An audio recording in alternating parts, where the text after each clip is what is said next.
Hello, my name is Paul Long, SBA Lending with GESA Credit Union, and I am joined by Seth Rudin, senior M&A broker with IBA.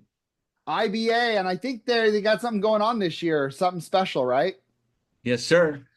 Gregory Kofsky celebrating and IBA are celebrating our 50th birthday as a company. Since 1975, we've helped over 4,400 companies reach an exit, which also means we've helped connect and match a buyer to buy those same 4,400 companies. So And it's that pretty is good. not an easy thing to do. So congratulations. That is a big deal. Yeah. So Seth and I are, Seth is a M&A broker. I'm a lender. We like to have fun, and we also like to just Mhm. share our knowledge with those who are looking at buying and selling businesses. So in this video, we're going to talk about tech entrepreneurs buying a business, and I want to hear. We're going to have an open conversation about this because Seth, are you seeing more tech employees from Microsoft and Amazon and all of that were maybe laid off looking for businesses? Are you seeing that like I am? Yes, we're seeing that, I would say two different groups. Ones that unfortunately were part of a layoff. Yep. And, unfortunately, the economy does have cycles and they get caught in that. And then the second one are just entrepreneurs who've accumulated some wealth Hmm. and would like to have a side gig or to just transition out of what they're doing because, working at a tech company can be, an intense environment and they want to, have some more control over their career rather than reporting to somebody and having to work 80 hours for somebody else where they can work for themselves and enjoy the full profit of the business. Yep. Agreed. So, what suggestions do you have, Seth, for them if they're looking to buy? They're looking to buy a business out there. One of your listings. Sure. Well, if they came to me and said, "Hey, I just got laid off," or "Hey, I want to go buy a business," the first thing I would say to them is, "What are you passionate about?" If you're Great going to point. own a company, you need to be passionate about it. You're going to get up every day and you're going to go to work and you're going to come back out of it. And if you buy something that you're not interested, but you thought was a great money investment, but we're not passionate about it, which Yep. happens, Hmm. you're going to hate going to that place just like you would hate going to work.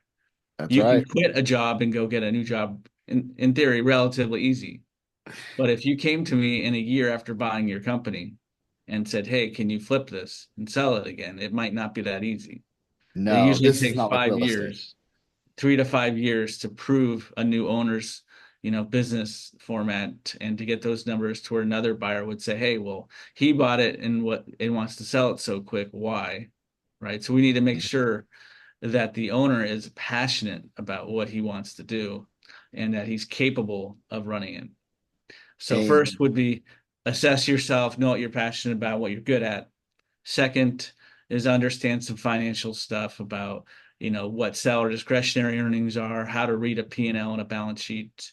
If this is an engineer or somebody's not in finance, they may not understand the financial part. So just getting your education up on it. You don't have to be a CPA or a certified financial analyst to, right. to do this, but you're going to be coming across these. You need to be able to understand, does it have liquidity? Is it generating enough cash flow to be a sustaining operation? And then Agreed. three, I would arm yourself with professional, advisors, right? I would have a banker. I would pre-approve myself for how much I can afford. Nothing worse than trying to buy $100 million business and realize you can afford a $1 million business, right? You don't want to waste your time and the other people's time. You need to have an attorney who knows M&A, not your real estate attorney who doesn't know how to uh, work through a mergers and acquisitions deal. And you might need a CPA. It's not necessarily the top one. And you could also have, there are brokers like myself. I represent sellers, so I represent exclusively, privately held companies and family owned. But there are buyer brokers who will represent the buyer if they feel that they need it. I have found that most entrepreneurs like to be engaged in the conversation, have direct and having that the buyer broker. So we rarely see buyer brokers for that reason. They can be a good advocate and good asset for a buyer, but those are the reasons. And No, that's how those I would approach it. that's great. From a lending standpoint, It's about experience matters, right? Okay, I can be a app programmer and I want to buy a plumbing company. What?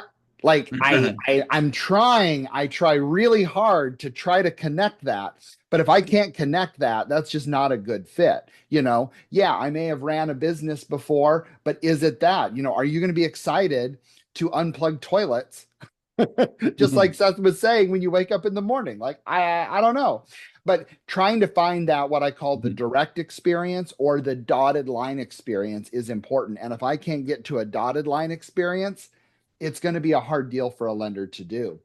Make sure you have cash for a down payment. A lot of our tech friends are probably doing okay with stocks and things like that that they can sell for their down payment. Or a lot of tech individuals have a great 401k that they're no longer a part of Amazon or Microsoft or wherever you came from. And there's great programs out there, such as the Rob's program, that allows you to borrow money from your 401k for a down payment on a business. It's a great program, and our friends at Guidant Financial do a phenomenal job of that. But make sure you Absolutely. have money to be able to go ahead and to do that. And at the end of the day, the lender, we are always going to come back to common sense. Common sense is important. Does it make sense on experience? Does the cash flow make sense? Is this set up for long-term growth and long-term ability for that buyer? And because we want you to be successful. Seth doesn't want to sell it to Mhm. somebody and then, all of a sudden they go bankrupt in 2 years. And I sure as heck don't want to do a loan for that, right? So it's a Absolutely. matter of the partnership on that. So again, there's a lot of tech out there looking for stuff. I get, probably in an average week, I get, man, two or three on average giving me a call. Hey, I'm looking for this. And that's great. But the most important thing that my takeaway is please make sure that there's some sort of experience that you can get to the business you're buying. Any final thoughts on that, Seth?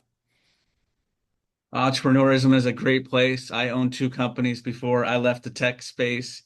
I started a company with some friends. I was very thoughtful about it. I wish I had actually just bought an existing company instead of starting one up from scratch, but that's a whole Oh. different video. And Amen to that thought. but it's a great world, and I strongly encourage it. And having the freedom to be your own boss is amazing. And I strongly suggest that, folks consider it and do it the right way the first time. Don't do mistakes that could cost you a lot of different things. Absolutely. Buy a business. Don't start one up. Dear God, can we just put that on a billboard on I-5, please? I Yes. know it's really important.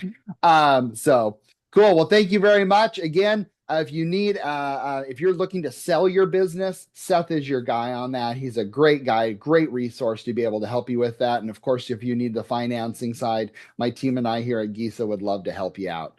They're Again, I very want good. to thank you all for your time watching, and we'll see you on the next video. See you later. You guys.